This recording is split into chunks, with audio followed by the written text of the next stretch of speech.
Welcome back, everybody, to Christian Family News. We're here with the whole family, looking for Bigfoot, or we're looking for the existence of Bigfoot. You know what I mean? We have still, you know, we can't disprove it, but also can't prove it. Yeah, I was going to say, we're not actually going Bigfoot hunting. We're just looking to show you guys that, you know, the giants that were on the earth before the flood are still here, as said in Genesis chapter 6. So, exactly. So, we're looking at this more from a biblical lens, right? So, as believers, we are going back into the foothills of the Appalachians. Second time. That's right. We had to come get our son, by the way. Straight to the foothills of the Appalachian Mountain, right into the Talladega National Forest, to expose a mystery that science tries to hide, but Genesis chapter 6 explicitly warns us about the reality of the post-flood Nephilim.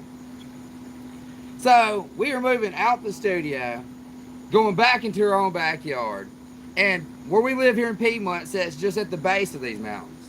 Surrounded by hundreds and thousands of acres of dense forest, and for decades, hunters and locals have reported things they can't explain.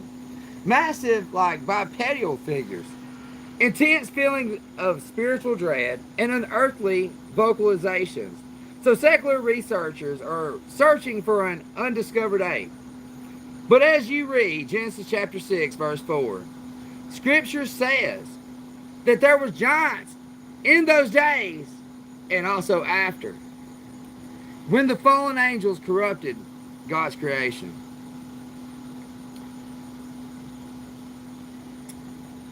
So, why is it that no one ever finds a biological carcass of these creatures? Why do hunters report that their tracking dogs freeze in absolute terror, or that a sudden, heavy, spiritual, oppressive silence drops over the woods? Because we aren't dealing with a simple animal. We're dealing with a genetic anomaly tied to ancient angelic rebellion. These forgotten wild places, like the vast expanses of the Talladega National Forest. Let's see. Let's see. I'm so sorry. Let me get caught up on where I'm at. But basically, we're not dealing with an animal. We're not dealing with just a right simple-minded. At the dog. Okay.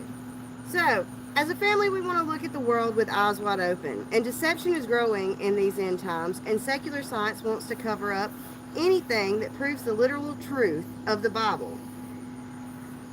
Okay. We want to hear from our community, especially our viewers here in Alabama, from Tuscaloosa down to the Gulf and up here in the hills. Have you ever encountered something in the woods that defied explanation? Let us know in the comments and join us next time as we look into the swamps of Tuscaloosa and the legend of Alabama White Thing through the lens of Scripture. God bless you, keep your armor on, and we'll see you in the next report.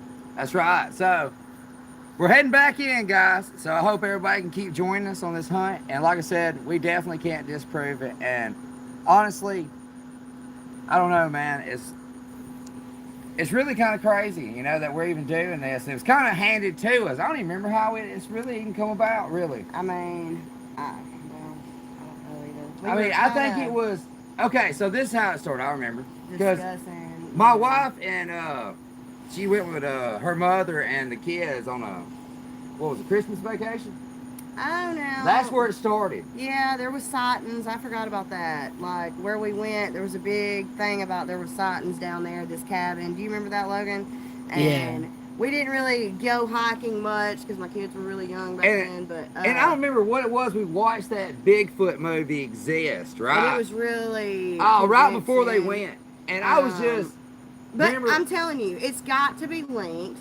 If Bigfoot does exist, then that has got to be a form of a Nephilim, in my opinion, because there is no way that it could be so human-like and animal-like. I don't know how that came about, but I'm telling you, I don't know how much of the Native American stuff is true about they, are spirit walkers or have one foot in this world and the spirit world, but I do know that if they are living in the forest and they've been seen in 49 out of the 50 states, Hawaii being the only one. And I mean, we can understand there's not forest in Hawaii.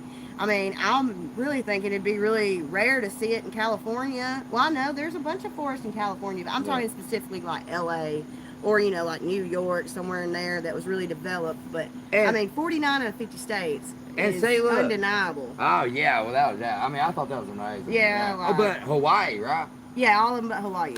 And, see, look, man, I was messing with my son here. I was like, dude, I was just wondering, because we just watched that movie Exist. I was like, you know, I wonder if there was any Bigfoot sightings in the area. You remember where that was? Yeah, we looked it up. I don't remember where we were. It was here in Alabama, though. We didn't go that far, I don't think. Dude, I looked it up, and there was over, like, hundreds of sightings or something like that of Bigfoot in the area. And I started sending them the links and all that to the pages.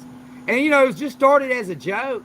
And I'm telling you now, with all the research we've done, and, you know, we've watched a lot of movies, you know what I mean, documentaries. I mean, dude, all the people looking for this, and like I said, I'm a math guy, right? And my wife, she's really more of a, you know, literary type, you know, kind of gal. And I'm just trying to say that of my studies of all this, and if I'm right about the Native Americans, you know, when they was being exiled from their lands, you know, going back to old, you know, religions, or if not, just ongoing. How about they was, you know, they went back hundreds of years before the settlers even came, talking about these star people, you know, having sexual relationships with their women, the same as Genesis chapter 6. You know, a point where the Bible hadn't even reached yet that I know of. Yeah. It was undiscovered. Yeah. Until I know of in 1492, right? Columbus, you know what I mean? He was a Italian, you know, sailor. Yeah, you know, or explorer, expeditioner. You know, and then you got the Lewis and Clark expeditions. I mean, man, but I'm just trying to say, you know, you go all the way back to 1492, and they said it was even hundreds of years before that when these Indians were talking about these stories. So I'm just trying to say, with my calculations, if I'm right, there could be thousands of these things in Alabama, Tennessee. You know, I don't think, you know, in just every place. But, dude, with all the sightings we've had, who knows, you know, how far the Indians went, if that's what went down. You know what I'm saying? I'm just trying to say, you imagine being exiled of your land. You know what I mean? Forcibly removed just because a few other Indians, you know what I mean, didn't, you know, act right to even their law. I mean, probably. You know what I mean? I mean, all of them probably didn't prove that. And I'm talking about, I've done the history, man. I mean, after some of the American, you know, big, you know, captains of the Army, Union Army, like Custer, and there was another guy they was just out to conquer the Indians' lands. Even in the stories of the folklore, that's what they spoke of. You know what I mean, of these guys. And I don't know, you know, how much you know about it, but, you know, I studied Wild Bill Hickok. You know what I mean? And just all those kind of cowboys and stuff that era. And I'm just trying to say, the Indians, there was a lot of them probably did wrong, but, dude, you got to think, man. They went up there and just gunned a lot of these people down. You know what I mean? I mean, it was terrible what happened. And then you had the Civil War hit right after that. You know, like 30 years later in 60 to 65 or something like that.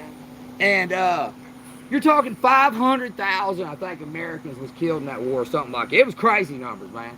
You know, it was most people that America ever lost.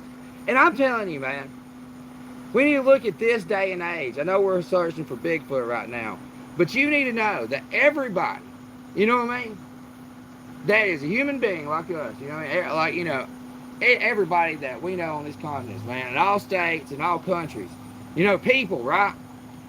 We're all made in the image of God. So we can't never forget that, man. You know what I mean? I'm made in the image of God. She's made in the image of God. My son's made in the image of God. You are made in the image of God. So regardless of all this other stuff, we're just having fun with the kids, you know, really. And it'd be cool to run up on Bigfoot. I mean, you're talking about thousands of people claim that this thing exists, and we're just looking into it to see if it does or not. So we hope y'all like, subscribe, comment, share. You know, give us your own Bigfoot story. You know what I'm saying? And y'all do this trip with us, you know what I mean? And maybe we'll find something. We're going to the main locations. This is our second expedition in. And we're hiking up the Pinhoti a little bit more. And we're going back to Shoal Creek. You know, we got a lot coming up, so I hope you can join us. Check out our videos on our page. And, you know, like I said, you know, hit us with a like button, maybe a comment, man. You know, I mean, it'd be appreciated if you shared and, you know, just hang out with us. So God bless y'all, and we'll see y'all next time. We're out here.